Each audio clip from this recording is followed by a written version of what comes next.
तो एपिसोड की शुरुआत में जिन उस बंदे से कहता है अब आप पहले की तरह मार्शल आर्ट्स इस्तेमाल नहीं कर पाएंगे, जिस पर वो बंदा कहता है मेरी बच्ची जीवित है, मुझे और कुछ भी नहीं चाहिए। उस बंदे ने अपनी इनेट ट्रू क्यूआई का इस्तेमाल किया था, जिसकी वजह से उसकी उम्र पहले से बढ़ गई थी। जिन भी उसे नोटिस कर लेता है।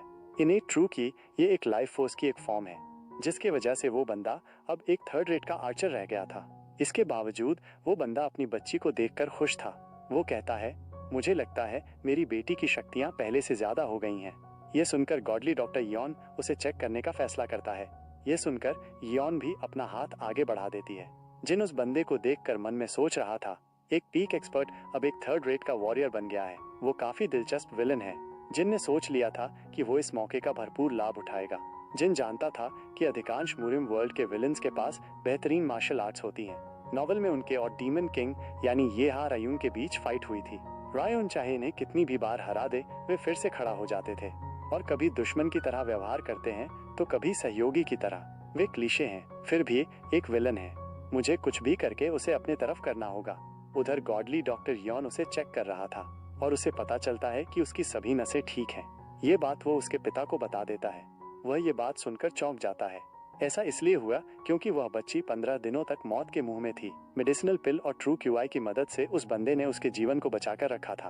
अलग प्रोसेस का उल्लेख नहीं किया गया था। उस बच्ची ने अंततः ये सब कुछ सहन किया और इससे भी बड़ी बात ये थी कि उसे अपने पिता का ट्रू क्यूआई मिला था।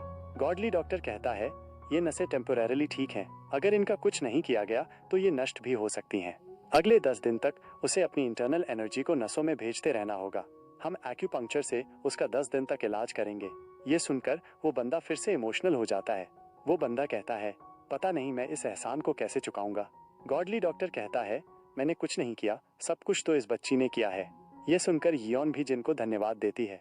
मुझे पिताजी ने कहा कि मैं आपके वजह से ही जिंदा हूँ, आपका बहुत बहुत धन्यवाद। जिन कहता है ये सब तुम्हारे पिता की वजह से है। अगर वो तुम्हें जिंदा रखकर यहाँ नहीं लाते तो हम भी तुम्हें बचा नहीं पाते। और मन में कहता है आप एक पेड़ के पौधे को देखकर बता सकते हैं कि वो कितना बड़ा होगा। ये लड़की अपने बेसिक नॉलेज से ही उन जस्टिस फैक्शन के भाड़े के गुंडों के खिलाफ जिंदा रही थी। वो सच में स्पेशल है। ये मेरे उम्र की है। अगर ये ऐसे ही आगे बढ़ती रही तो ये जल्द ही अपना नाम बना लेगी। मैंने फैंटम आर्चर और भविष्य की गॉडेस आर्चर का फेवर हासिल कर लिया है, जो आगे आने वाले वक्त में मेरे काम आएगा। फिर वे लोग वहां से जाने लगते हैं। जिन जाने से पहले उस बंदे को अपना ध्यान रखने के लिए कहता है और वहां से चला जाता है। जिन वहां से जाते हुए मन में सोच रहा था क्या मैं उसे फंसाना शुरू कर दूं? जिन किसे कह रहा है ये हमें अगले आने वाले एपिसोड में पता चलेगा। फिर हम उस बंदे और जिन को देखते हैं। वो बंदा समझ नहीं पा रहा था कि अब वो क्या करेगा।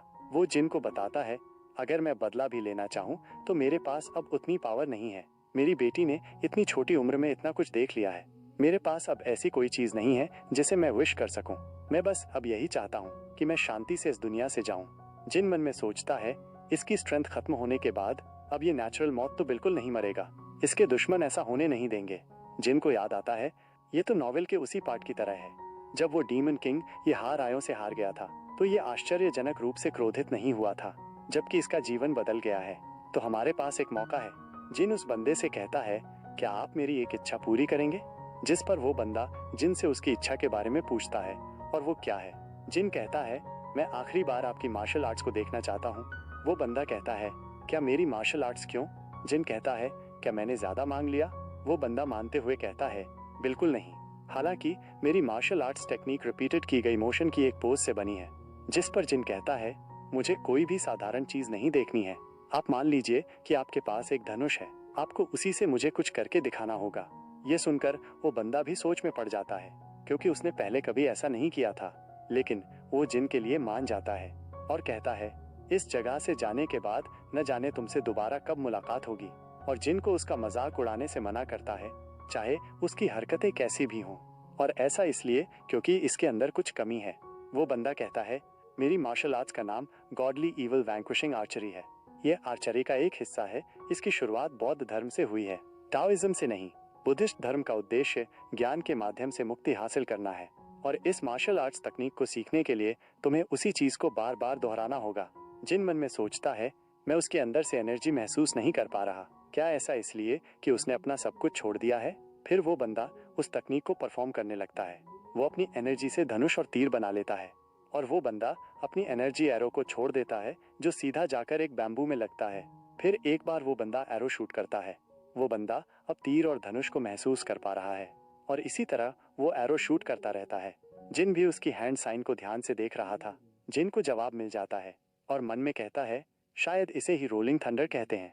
जिन उस बंदे की टेक्निक को देखकर हैरान था क्योंकि उसने उस टेक्निक को सीखने के लिए कम से कम 1000 बार प्रैक्टिस किया था। वो बंदा भी मन में सोच रहा था मैंने इसे सीखने के लिए अपना सब कुछ पीछे छोड़ दिया था। इंटरनल एनर्जी में सुधार करते हुए हमें क्यों पीछे छोड़ देना होता है।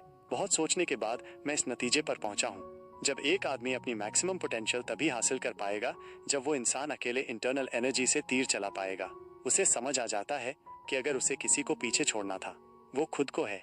यही सब सोचते सोचते उस बंदे के चारों ओर बहुत ज्यादा QI एनर्जी इकट्ठा होने लगती है और उसकी QI एनर्जी से शॉक वेव्स निकल रही थी, जिसे देख जिन बहुत हैरान था और मन में कहता है ये काम कर गया, ये तो नॉवेल में जैसा था उससे भी ज्यादा है। असल में वो बंदा अब ब्रेक थ्रू करने वाला था और स्पिरिचुअल आर्चरी में प्रवेश करने वाला था। जिन उस बंदे से इम्प्रेस था क्योंकि वो बंदा बिना किसी मदद के हवा में उड़ रहा था। मन में सोचता है नॉवेल में जब ये बंदा अवेकन हुआ था ऐसा कभी भी नहीं हुआ था। मुझे यकीन था कि ये काम करेगा लेकिन ऐसा मुझे मालूम नहीं था। काश कि मास्टर यहाँ इसे देखने के लिए होते। जिन ने अभी अभी अपने फ्यूचर स्लेव को अवेकन करवाया है, जिससे जिन बहुत खुश था। तभी वहाँ पर यू हो की एंट्री होती है। मैं समझ नहीं पा रहा हूँ। जिन उसकी आवाज सुनकर शॉक था और वो पीछे मुड़कर देखता है और मन में सोचता है ये मेरे पीछे ही था, फिर भी मैं इसके प्रेजेंस को महसूस नहीं कर पाया। यू हो कहता है मुझे उसके बारे में ऐसा लग रहा था कि अपनी इंटरनल एनर्जी खोने के बाद बेकार हो जाएगा, लेकिन अवेकन होने के बाद वो तो ठीक हो गया। तुम इनक्रेडिबल हो। पहले सोनियोंगोंग, फिर इस बंदे को और चलाक वैंग। उसकी बातों को सुनकर जिन मन में कहता है उसकी बातों में सचमुच तारीफ है, लेकिन मुझे ठंड क्यों लग रही है। इसीलिए वो यू हो से कहता है मैं जानता हूँ तुम्हारे यहाँ आने का मतलब कुछ और है। यू हो अपना ब्लड लस्ट रिलीज करते हुए कहता है मैं सोच रहा हूँ मैं आपको मार डालूं या नहीं। जिन उसके ब्लड लस्ट को महसूस करते हुए मन में कहता है क्या ये सच में मुझे मार डालेगा।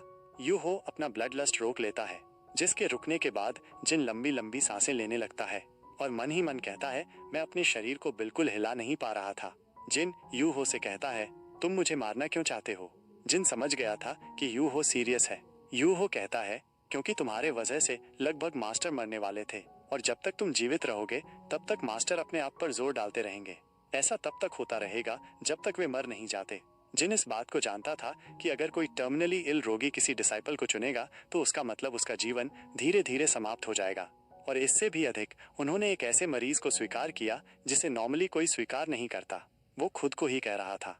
जिन यू हो से कहता है तुम्हें क्या लगता है क्या तुम मुझे मार दोगे तो मास्टर बीच में नहीं आएंगे। यू हो भी इस बात को अच्छे से जानता था कि गॉडली डॉक्टर उसे भी नहीं छोड़ेगा, वे भी उसे मार डालेंगे। जिसे सुनकर जिन कहता है मुझे नहीं पता वे ऐसा करेंगे या नहीं, मुझे लगता है वे एक ही बार में तुम्हारा सर उड़ा देंगे। यू हो कहता है तुम मास्टर के बारे में बहुत अच्छी सोच रखते हो।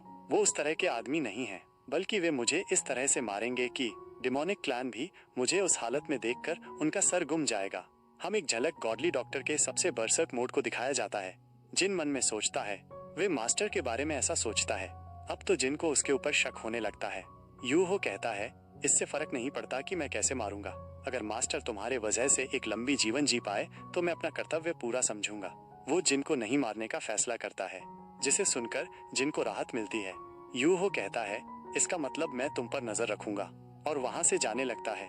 मैं तुमसे नाराज हूँ और आभारी भी हूँ। मैं खुश हूँ लेकिन तुम्हारा खून का प्यासा भी हूँ। जिन जानता था कि इस तरह के इमोशन क्या कहते हैं। यू हो के वहां से जाने के बाद हमें कुछ घंटे बाद का सीन दिखाया जाता है। हम उस बंदे को देखते हैं। अब उसके सफेद बाल फिर से काले हो गए थे और पहले से वो जवान भी लग रहे थे।